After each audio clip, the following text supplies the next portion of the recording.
kings and queens, facts and figures. But the story of our past is open to interpretation, and much of British history is a carefully edited and even deceitful version of events. You might think that history is just a record of what happened. Actually, it's not like that at all. As soon as you do a little digging, you discover that it's more like a tapestry of different stories woven together by whoever was in power at the time. In this series, I'm going to debunk some of the biggest fibs in British history. In the 17th century, politicians and artists helped turn a foreign invasion into the triumphal tale of Britain's glorious revolution. Hello! Woohoo! In the 19th century, a British government coup in India was rebranded by the Victorians as the civilizing triumph of the empire. And in this episode, I'll find out how the story of the Wars of the Roses was invented by the Tudors to justify their power, and then immortalised by the greatest storyteller of them all. Shakespeare presented this as the darkest chapter in the nation's history. Now is the winter of our discontent. Two rival dynasties, the House of Lancaster and the House of York, were locked in battle for the crown of England. This was the real-life Game of Thrones. Brothers fought against brothers. Anointed kings were deposed, and innocent children were murdered. Never before had the country experienced such treachery and bloodshed. In 1485, a wicked king, Richard III, was slain, and Henry Tudor took the throne. Henry's victory would herald the ending of the Middle Ages and the founding of the great Tudor dynasty. It was to be England's salvation. Or so the story goes.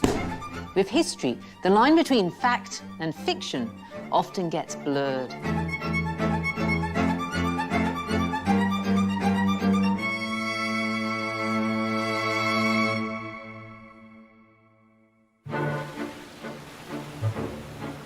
In 1455, the village of Stubbins in Lancashire was the scene of a legendary battle in the Wars of the Roses.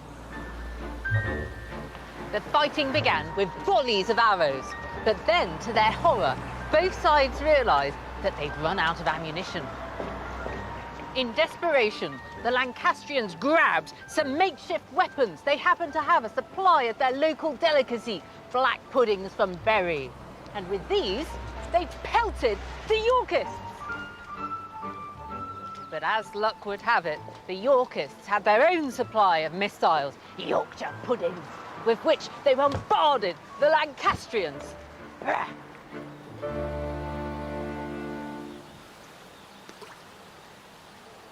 Now, most disappointingly, this 15th century food fight never really happened. It's a local legend that was conjured up as long ago as 1983.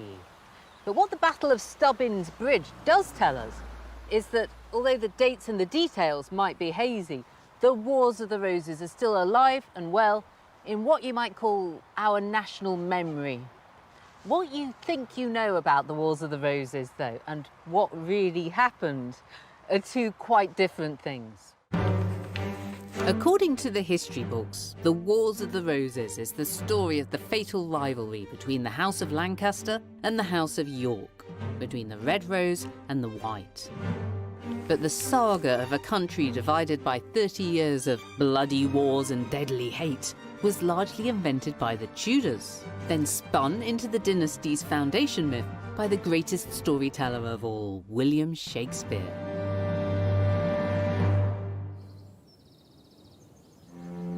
And there is a firm basis for this tale of devastating national conflict. On a single day in 1461, the bloodshed was only too real. In the middle of a snowstorm on the 29th of March in Taunton, Yorkshire, the Lancastrian and Yorkist forces clashed head to head. The result was utter carnage. The Lancastrians started out the day pretty well, but then the tide began to turn against them. They were chased by the Yorkists down this steep and icy slope. The blizzard was still blowing, and that little river at the bottom was flooded, so they couldn't get any further. This meant that the Yorkists came down the hill and started massacring them. So many men died that their blood stained the snow red. So this became known as the Bloody Meadow. A century later, William Shakespeare would depict the battle as a medieval Armageddon, where fathers slaughtered their own sons and sons murdered their own fathers. Towton had come to symbolise a country torn apart by war. The scale of the killing was so great that there's been nothing else quite as bad in the whole of our history. On the first day of the Battle of the Somme in July 1916, 19,000 British soldiers were killed. But here at Towton, contemporary reports talk about 28,000 dead. That's 1% of the entire population killed on a single day.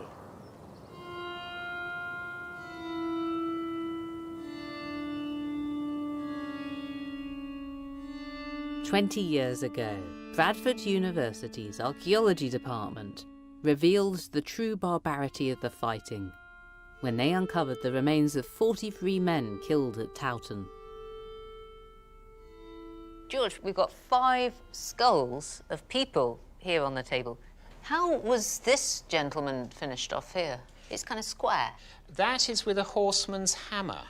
But this particular skull has another sign of extreme violence inflicted with a pole axe. The head was forced down into the spine, so the skull has actually shows signs of splitting.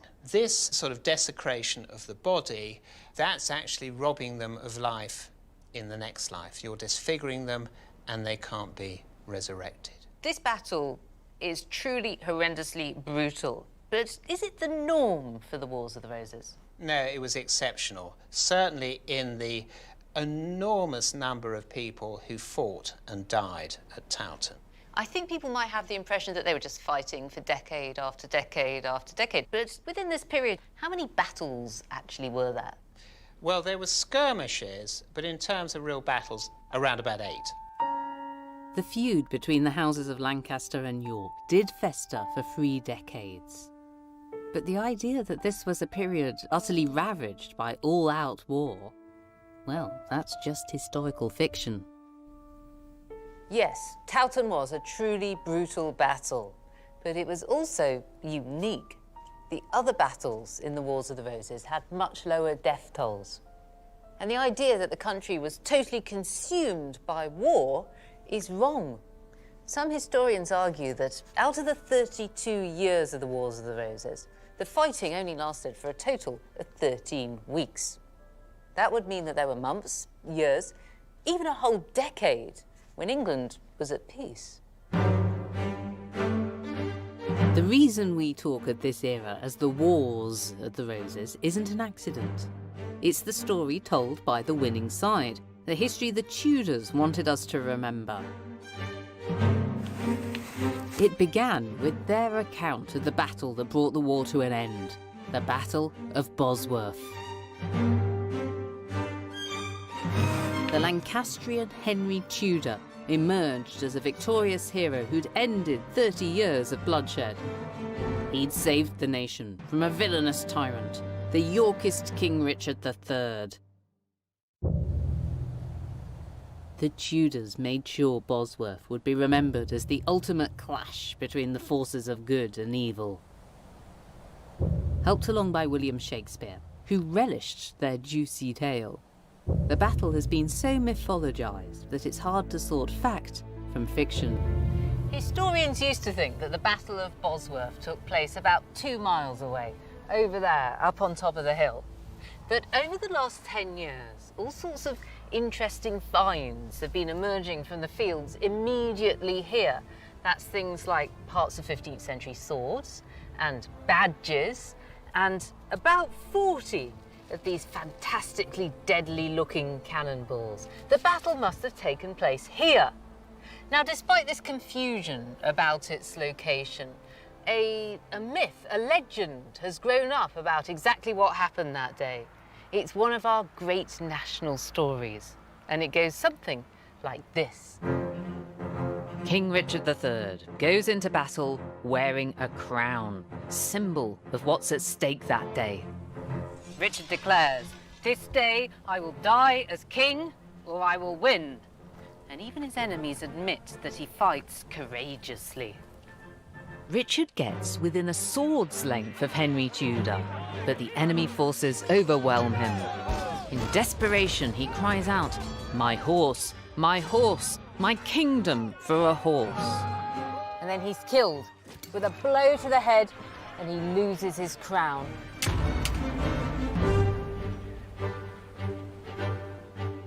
After Henry's victory, Richard's crown is discovered in a hawthorn bush, and Henry is crowned with it on the battlefield.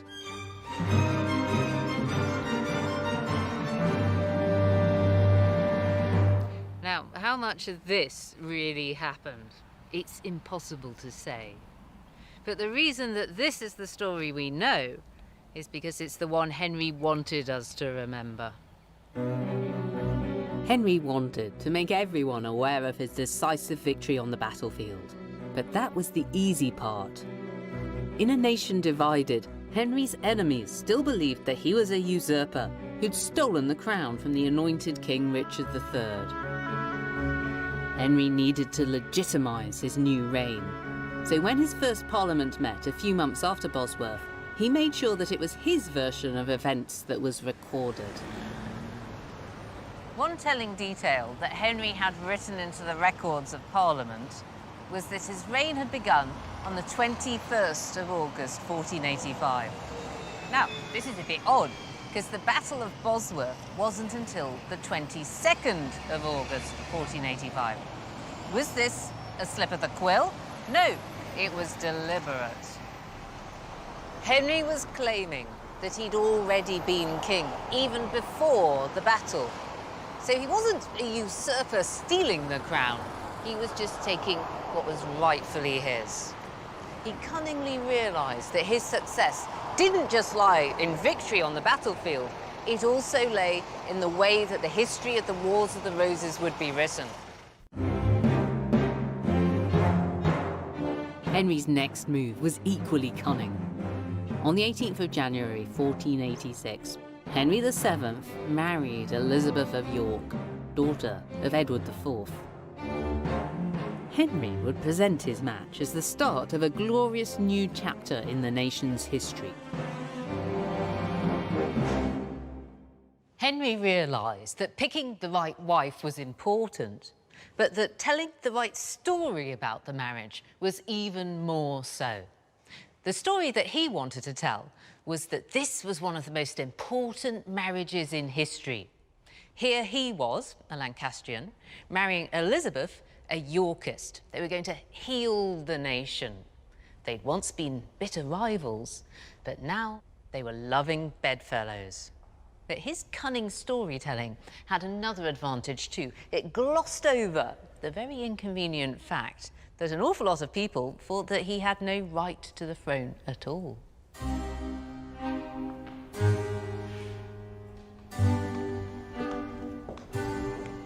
Henry hoped that his marriage to Elizabeth would be seen as a fresh start. It would also divert attention away from his less than royal lineage. This is a genealogical roll showing the kings of England going right back into the mists of time. It goes back as far as Brutus, the mythical king 1,000 years before the Romans. You can't even see Brutus because he's still rolled up. We couldn't fit the whole thing onto the table. And as you come down this end towards me, you move forwards into the period of the Wars of the Roses. These circles contain pictures of all the different kings, most of them called Edward. This one's called Rex Ted, which pleases me. As we get down here, we have some Henrys. Henry VI, here's another Edward, here's Richard III, and then the main red line peters out. Where is the next king, Henry VII? Well, he's been squished in at the side as the husband of Elizabeth of York. So where's he popped up from? This black line tells us.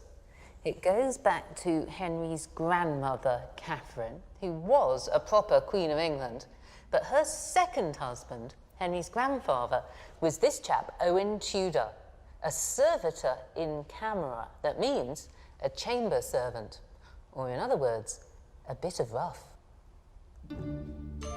This family tree reveals Henry's dirty secret. The fact that his claim to the throne was decidedly dodgy. It won't surprise you to learn that the scroll belonged to a family who didn't like Henry, the De la Poles. They were plotting against him. The document also explains why he had to marry Elizabeth. She really was royal. She was the daughter of a king, whereas Henry himself was just the grandson of a servant. But this isn't the tale that Henry would tell us if he were here. He didn't present his marriage as a matter of political expediency. He described it as an extraordinary act of reconciliation. Henry made his marriage, the union of the houses of York and Lancaster, into the centerpiece of a super successful propaganda campaign to secure his new dynastic ambitions.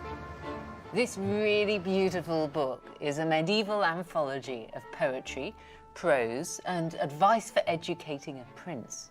But it's best known for its wonderful illustrations, including this one at the Tower of London.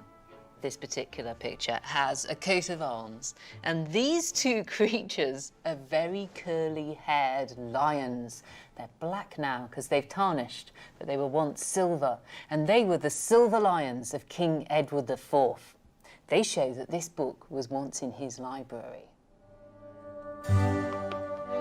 The Yorkist King Edward won the throne in 1471 after defeating his Lancastrian opponents.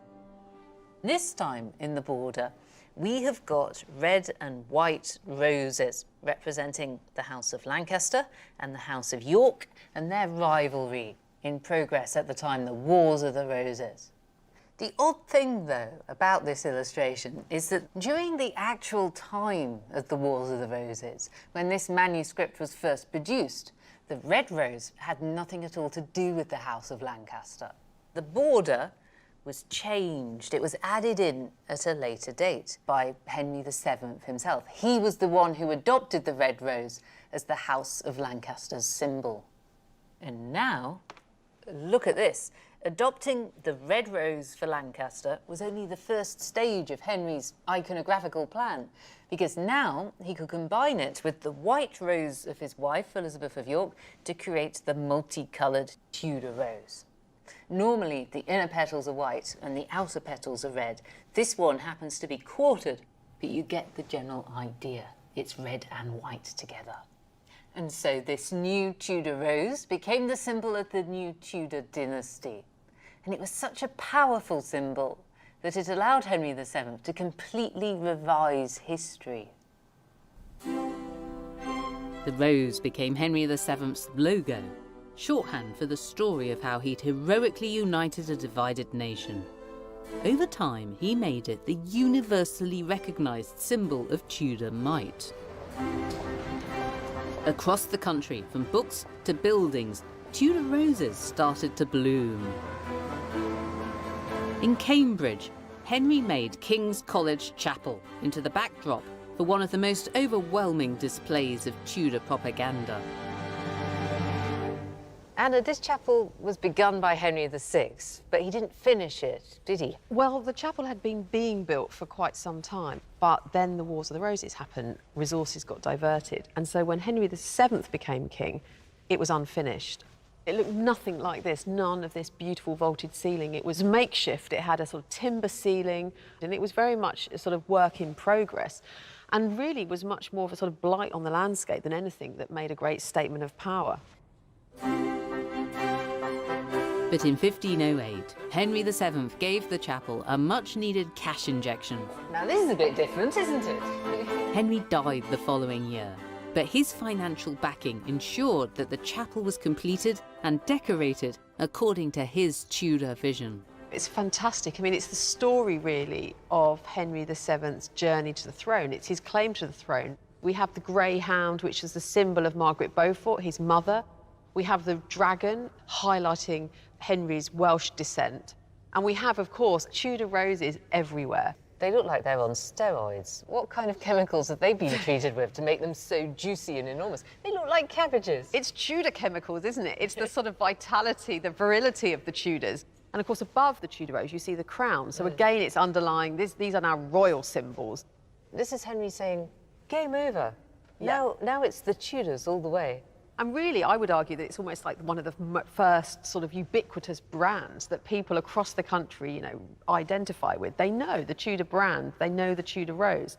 It's all about propaganda, it's all about myth-making. But I think, you know, we're still talking about it, so it was hugely successful. With control of the crown, Henry also controlled the narrative. In the emerging Tudor tale of the Wars of the Roses, Henry was the conquering hero. And, not surprisingly, the historians during his reign all agreed. This book is called The History of the Kings of England. And it's the work of an exceptionally unreliable narrator. Written by John Rouse, who was an antiquary and historian. And he's writing it during the reign of Richard III, but he actually finishes it after Henry VII has become king. John Rouse has written this book for his new boss, Henry VII. What's he got to say about him? He talks about Henry being such a good king that he will be remembered for generations to come.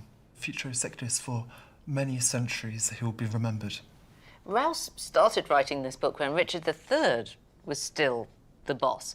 What does he have to say about Richard III? John Rouse isn't very complimentary about Richard at all. And in fact, let's look at the passage where he describes Richard's own birth. OK. It says that he had been in his mother's womb for 2 years. He was born cum dentibus, with teeth. Et capillis ad humerus, so That's with hair to the down shoulders. essentially to his shoulders. Very hairy. And then there's this slightly mysterious word that could be talons. Talons, which was quite creepy, isn't it? That's very monstrous. And then it says he was born under the sign of Scorpio, and he continued to behave in life like a scorpion. This is a really striking vilification of Richard III. Is this the first one? Does it all start here? Essentially, yes, the demonisation of Richard is taking place here. And in fact, later down on this particular page, Rouse accuses Richard of committing several murders, including the murder of his own wife, the murder of his nephews, and also the fact that he had killed with his own hand Henry VII. What do you think Rouse's motives were for writing this history in this particular way? John Rouse is writing specifically in order to praise the new King of England, Henry VII. He was only writing what he expected his readers would want to read. Demonising Richard, when you're now ruled by his arch-rival Henry, was certainly sensible. And Tudor historians onwards went to town. Richard III was said to be malicious, wrathful, and envious as a king. He was also a lump of foul deformity, ill-featured of limbs, and hard-favoured of visage. As Rouse reveals, telling the truth was less important than pandering to the right master. At an earlier stage of his career, he'd written other works in which he praised Richard III instead. This document is called the Rouse Roll, and John Rouse actually made it for presentation to Anne Neville, who was the wife of Richard III. We've got the same historian, John Rouse, writing just 3 years earlier. While Richard III is still King of England. This is Richard himself, and in fact, he's described here as the most mighty Prince Richard, King of England and of France, and Lord of Ireland. And then it goes on to say that he got great thank of God and love of all his subjects, rich and poor, and great love of the people of all other lands about him. So this couldn't be any better, really. He's a fantastic king. He's doing a great job and everybody loves him. And physically, he's not what I was expecting at all. There's no sign of a hunchback here at all, is there? No, he's the perfect knight, in fact. He's wearing his armour. He's got rather a lovely face. He's got beautiful curly hair, although it's in a bit of a pudding basin, which isn't my favourite hairstyle. He's actually depicted more as a Renaissance prince rather than the deformed caricature that we know of from the works of Shakespeare. So, Julian, we've got two very contrasting pictures of Richard III from the same historian. Where does the truth lie? Well, who knows where the truth actually lies, but what we can say is that John Rouse was writing in order to gain the favour of the people who are actually paying him. That's really depressing. We can't believe historians. You can never believe a historian. Well, tell that to the Tudors, because Henry and his historians' dodgy stories were unshakable. When Henry VII died in 1509, and his son Henry VIII succeeded him, the new Henry didn't abandon his father's dynastic founding myth. Far from it, he embraced the tale and made it his own. Unlike his father, the new King Henry hadn't had to fight for his crown, and there were no questions over his right to rule. But he still emblazoned the dynasty's new symbol, the Tudor Rose, onto one of the country's most formidable institutions, the Yeoman of the Guard. I think I might have a better codpiece than you. I think you might do. Alan, I'm clearly wearing the trousers of a muscular giant, like yourself. When were the Yeomen of the Guard formalised as a body of men? Well, that was after the Battle of Bosworth in 1485. Henry VII, of course, defeated Richard at that battle. And having defeated him, of course, was pretty much worried for his own safety. Yeah. And so then formed up to 300 Yeomen of the Guard. Henry VIII adopted his father's yeoman guards and increased their number to 600. When Henry appeared on important occasions, he'd be surrounded by this magnificent troop. Show me my Tudor version. Henry also introduced the yeoman's iconic scarlet uniform, and a modern version of it is still worn today. And you're going to slip into something equally comfortable yourself. Yes, I am. One arm in. Now, let's discuss our chests. OK. On my chest, I've got a Tudor rose, but it's going to become the Rose of England. It is indeed. It's still there 500 years later. This is a symbol that's really endured, isn't it? Absolutely. And that's a very fancy thistle. Introduced when King James VI of Scotland became James I of England. Of course, over here, the shamrock, which was introduced on the Act of Union. So you have the whole of the United Kingdom on your belly. We do. There we go. Superb. Are we ready for our photo opportunity? Indeed.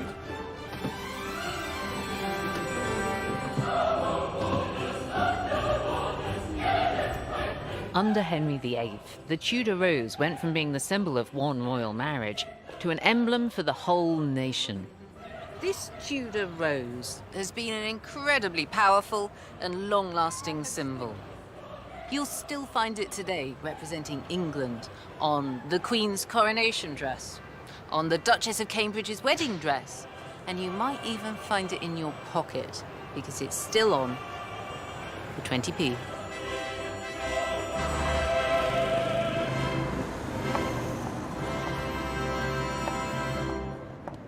Henry VIII had nailed down his father's version of the story of the Wars of the Roses. By the middle of the 16th century, the people who'd experienced the wars had pretty much all died, but the story was still alive. And when Elizabeth I came to the throne in 1558, her grandfather's myth-making proved incredibly useful. Ah, here I am in my younger days. This is Elizabeth I's coronation portrait. She's wearing all the trappings of majesty. She's holding her orb and sceptre, and she's wearing ermine, the royal fur. But this picture glosses over the fact that Elizabeth's coronation was a bit of a touch-and-go affair. The problem was that she was the daughter of Anne Boleyn, the product of a marriage that had been declared null and void. You could argue that she was illegitimate. This was such a big problem that it was actually quite hard to find a bishop willing to anoint her. Right at the start of her reign, Elizabeth had to assert her right to rule. And she did so in the same way that her father Henry VIII and grandfather Henry VII had done before her. If you look closely at her magnificent gold coronation robe, you'll see that it's embroidered with the Tudor rose. She herself was treated as the living embodiment of the Tudor rose. The poet Edmund Spenser even describes how in the royal cheek, the red rose was melded with the white. In almost every respect, Elizabeth brilliantly delivered on the promise of her predecessors. But as the decades passed, she failed to produce an heir. And without that heir, Elizabeth's subjects were haunted by spectres of a horribly familiar past. As the country faced an uncertain future in the 1590s, the memory of the Wars of the Roses took on a new meaning. People started to worry that when the Queen died, there might once again be civil war, with rival claimants fighting for the crown. History might repeat itself.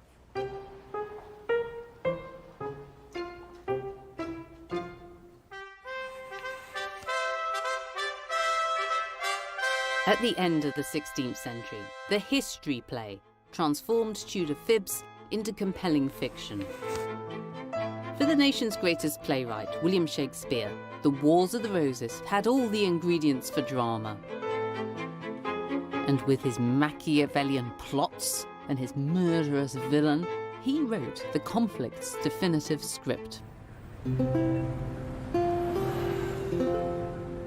Henry VI, Part 1, was the first of Shakespeare's plays covering the wars, and it proved a very palpable hit. One of the play's best-known scenes is set in the gardens of Inner Temple, one of the Inns of Court. It's the very start of the conflict, and the leading nobles are deciding which side to fight for, red or white. Richard, Duke of York, is going to challenge the king, Henry VI, for the crown. And he tells his supporters to pluck a white rose. The Duke of Somerset, who's on the king's side, he tells his supporters to pluck a red rose, a bleeding rose, he calls it. And at the end of the scene, the Earl of Warwick prophesies the bloodshed to come. This brawl today in the Temple Garden, he says, shall send between the red rose and the white 1,000 souls to death and deadly night. The scene became famous because it neatly turned the messy reality into a straightforward struggle between red and white. And it went on to inspire an Edwardian painting, which is one of the war's most celebrated images. This floral, phony war preceding the actual fighting didn't really happen. But nevertheless, you'll see pictures of it in history books.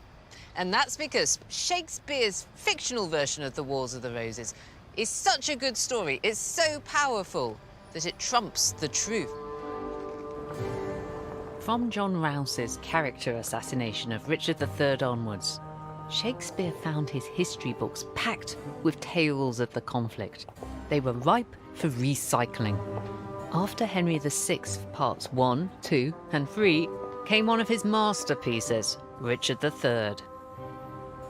Andrew, this is an early, very early, collected edition of Shakespeare's works, and it's split into the comedies and the tragedies, but then also the histories. Is that a new category of play? There have been history plays before, but Shakespeare's one of the first writers who writes a sustained number of histories. The Henry VI plays are blockbusters. Parts 2 and 3 are written first, and they are so popular that Part 1 is then written afterwards. It's the first kind of trilogy that we have surviving. So it's a history, it's not funny, it's not sad, it's a bit of both? So you can do what you want with a history depending on what the facts tell you. You don't have to stick to the facts, You don't goodness quite me. have to stick to the facts, no, that's How right. old-fashioned of you.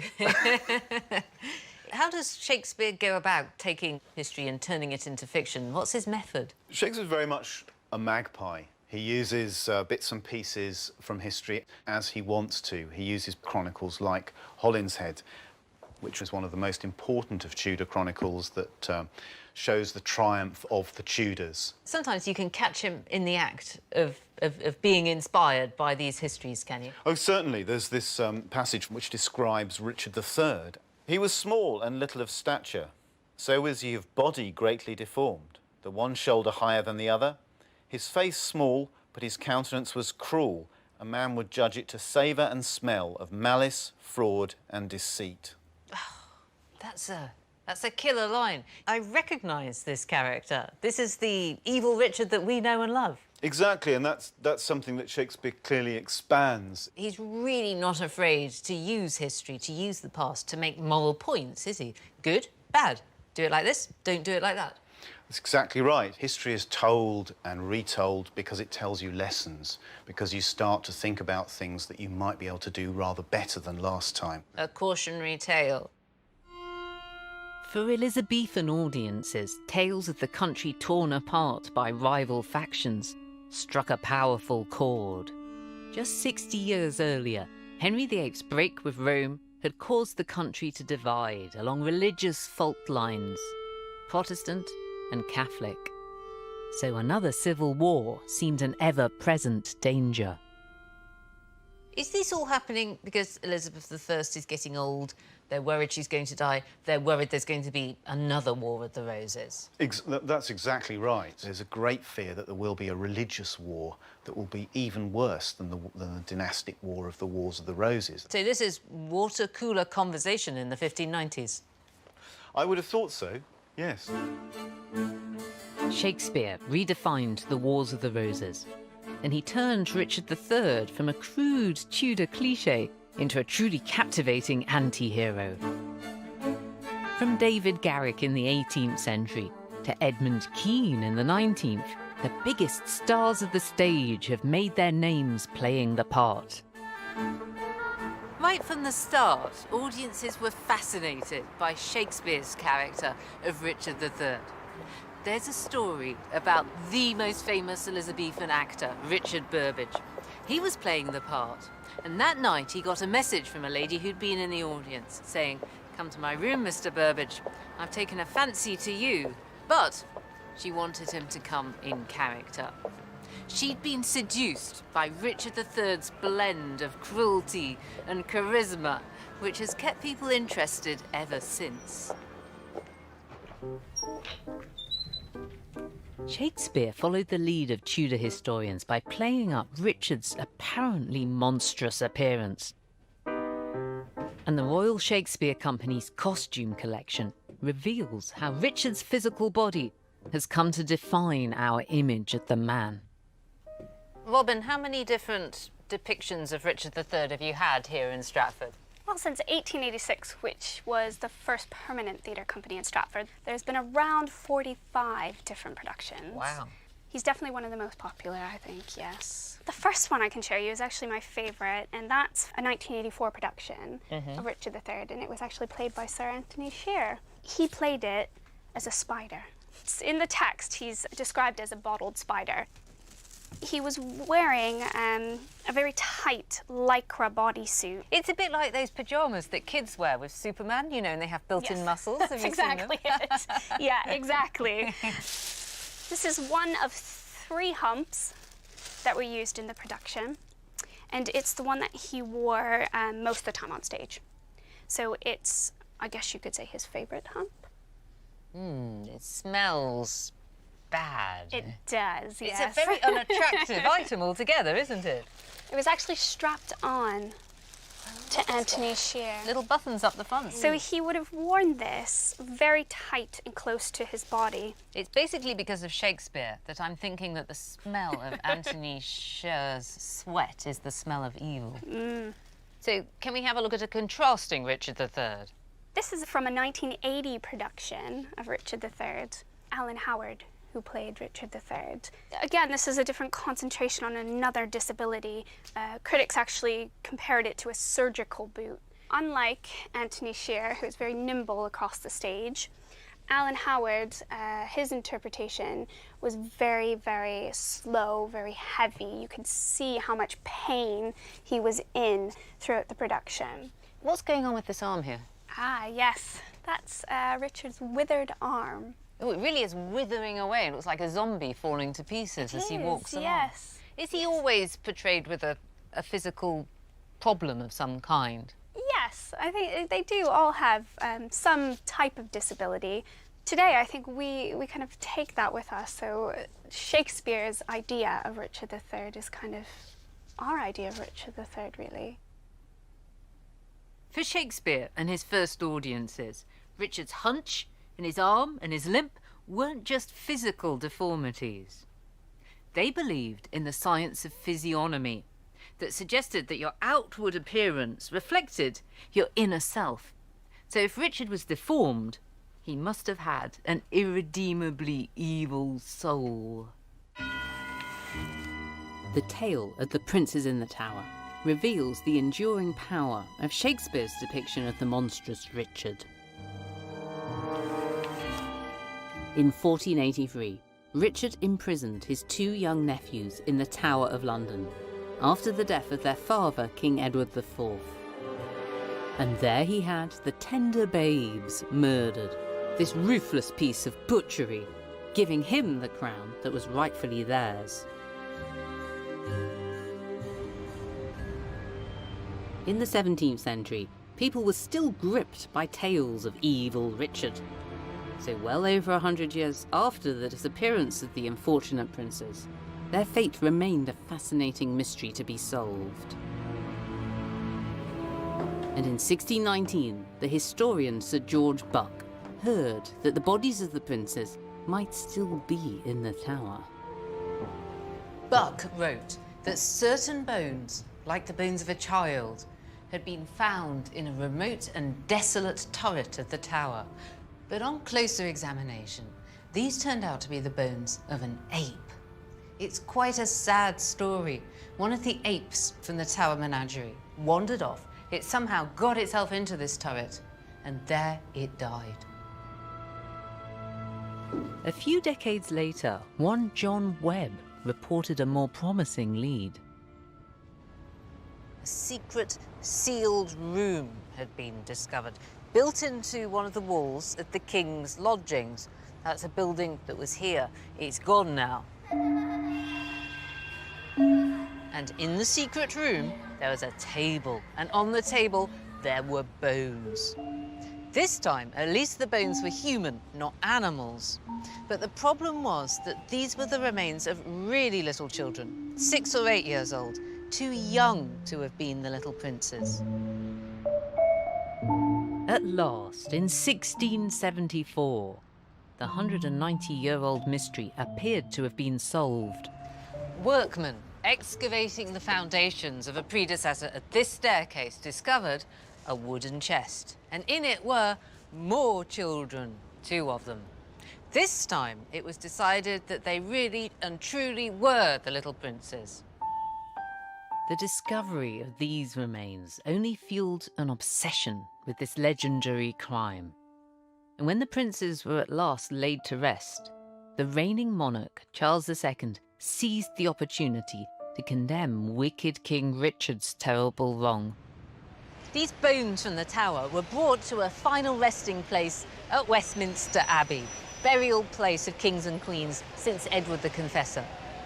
Charles II commissioned a special marble funeral urn for the little princes, and this proved to be the perfect place to hold their murderer to account.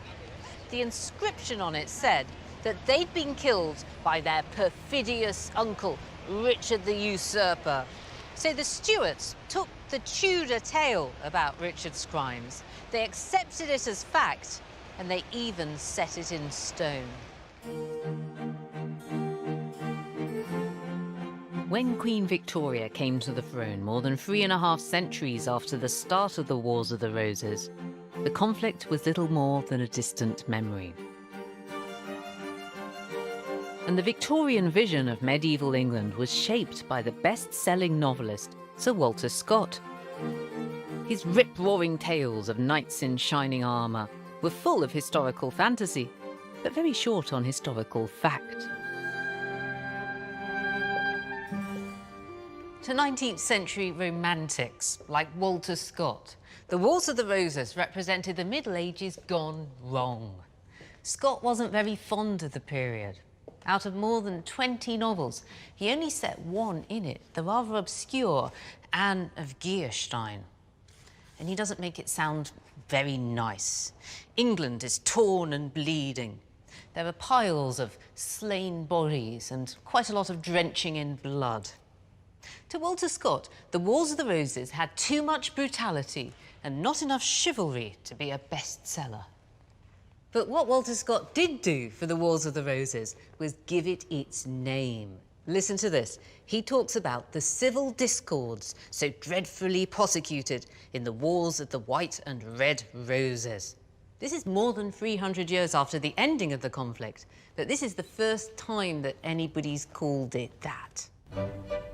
Most Victorians didn't question the well-established mythology of the Wars of the Roses, and they enjoyed a spot of Shakespeare as much as their predecessors.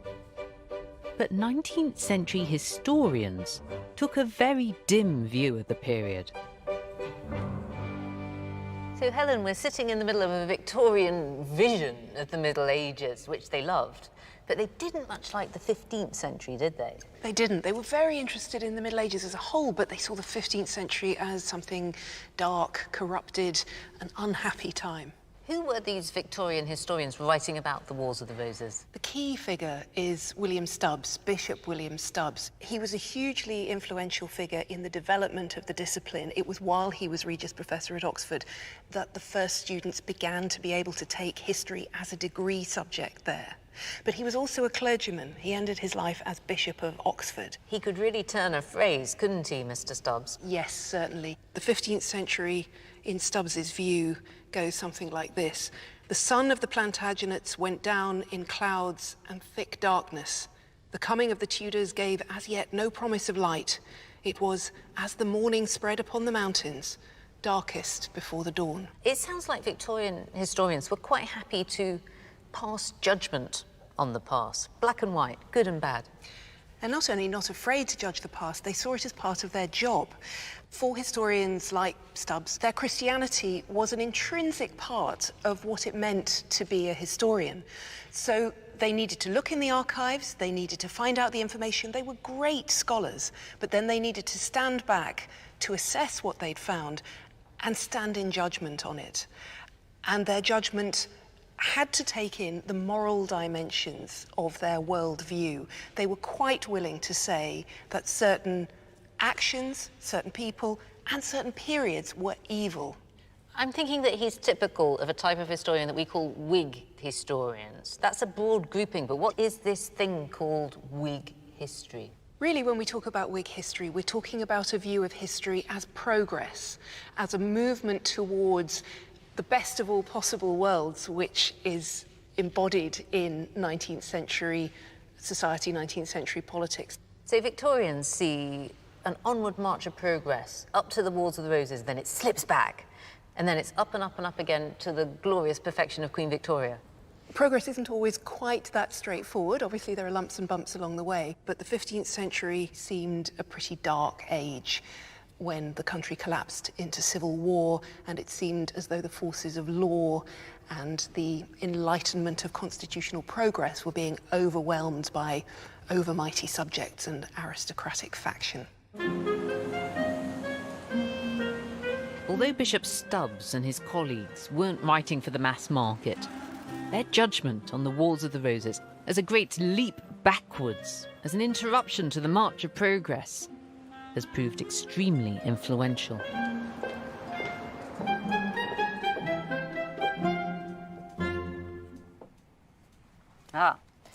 Now this is perhaps my favourite history book. It's called 1066 and all that, A Memorable History of England. It's basically a spoof of those very self-confident Victorian historians like Bishop Stubbs and his chums. And like them, it's not afraid to make judgments about history. Here's the 17th century English Civil War, for example, between the Cavaliers and the Roundheads. The Cavaliers being wrong, but romantic, and the Roundheads right, but repulsive. What have they got to say about the Wars of the Roses? Well, it was all because the barons, who made a stupendous effort using sackage, carnage and wreckage so to stave off the Tudors for a time. They achieved this by a very clever plan known as the Wars of the Roses. So just like the Victorian historians, this book thinks that it was the fault of the bad barons.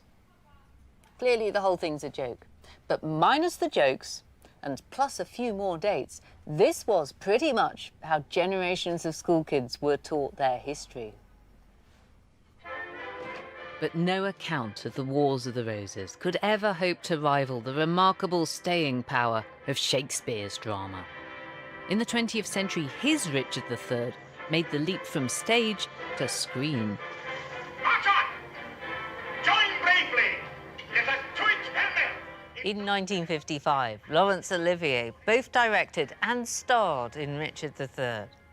He turned Shakespeare's story into a technicolor spectacular, and he turned Richard III himself into the ultimate Hollywood villain, complete with prosthetic villainous nose. Now is the winter of our discontent, made glorious summer by this son of York. Olivier delivers his scheming monologues straight down the camera, eyeball to eyeball. He draws us into his murderous plots. I can smile and murder whilst I smile.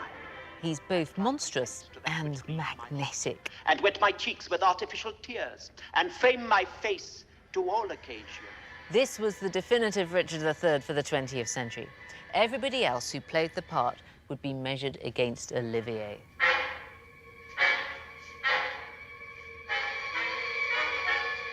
In America, the film was shown on television the same day that it opened in cinemas. As many as 40 million people watched it. That's more than the total number of people who'd seen it in theatres over the whole 350 years since it was first performed.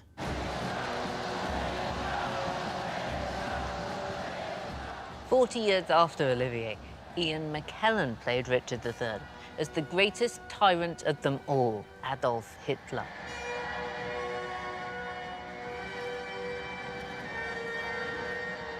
Complete with murderous moustache. Now is the winter of our discontent, made glorious summer by this son of York. This version of Richard III didn't make any connection to the real events of the 15th century. Shakespeare's plot was so well known that it had become a sort of timeless parable.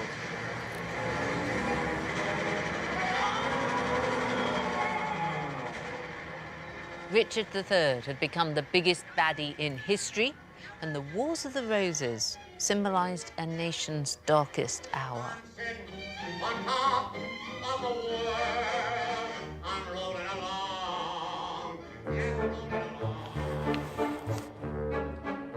But a new and radically different tale of good King Richard was also emerging, which turned Shakespeare's familiar story on its head. In 1924, the Richard III Society was founded to counter what they saw as outrageous Tudor lies and to paint a much more flattering portrait of Richard. Their Richard was a good lord and a mighty prince, and he definitely didn't have a hunchback.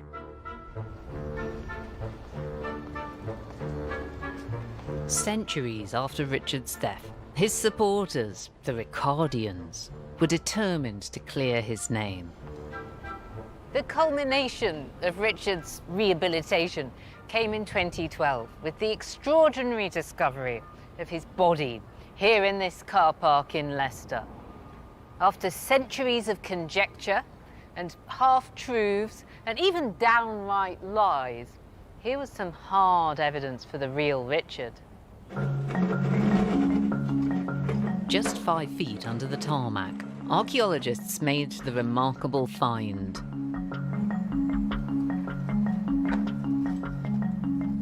The Ricardians were delighted finally to lay eyes on their hero. But even from a quick glance, it was clear that this man did have an abnormal curvature of the spine. In a battle where opinions mattered more than facts, Richard's physical imperfections didn't shake the Ricardians' conviction. In the Wars of the Roses, the wrong man had come out on top. For them, the final twist in the tale is that Henry VII, not Richard, was the true villain of the piece. To the Ricardians, the triumphant Tudor was nothing more than a ruthless usurper who had slandered Richard's good name. As Henry VII faced their wrath, his defenders rallied round. In 2013, another royal fan club was born, the Henry Tudor Society. So Nathan, what is this? It's a small representation of a statue that we're hoping to put up in Pembroke. I feel that Henry Tudor is an overlooked monarch. Since Richard III was dug up, there's been a bit of sort of rehabilitation of his reputation. Do you think this means that inevitably Henry Tudor's gone down? Unfortunately, yes, it does seem that way. For one king to become unmaligned, it seems that some feel that another has to become maligned. So how many members have you got? Currently, there's 12,000 people on my Facebook page. Wow. And how many has Richard III got then? Shall we? Let's compare. Did you say you've got 12,000? I have 12,358 as Oh, of today. I hate to tell you this, Nathan, but Richard III has got 16,000. He is ahead of you, but not by much. Not by much. We're hot on your tails, Richard. And is there sort of tension between the two societies? How do you get on together? Not well, I imagine. If you believe some things you read on Facebook, this man was a monster, a usurper, a ruthless, evil king. But in my opinion, this was a king who was without doubt the cleverest man to ever sit on the throne of England, and he was recognised throughout Europe as a generous family man. The need to find a hero and a villain of the Wars of the Roses remains as strong as ever. In 2015, 530 years after his death on the battlefield at Bosworth, Richard III was finally laid to rest in Leicester Cathedral, in a tomb fit for a king. Ironically, the discovery of Richard's curved spine shows that what had seemed to be the most outrageous piece of myth-making of all, the hunchbacked king, was close to reality. But fascinating though Richard's bones are, they can't really tell us what sort of a man or what sort of a king he was. Because history is more than a series of dates, facts, and bones. It's a collection of stories. And all stories reveal just as much about their authors as they do about the heroes and the villains they portray. While Richard has been laid to rest, the story of the Wars of the Roses certainly hasn't. Next time, I'll be exploring the Glorious Revolution.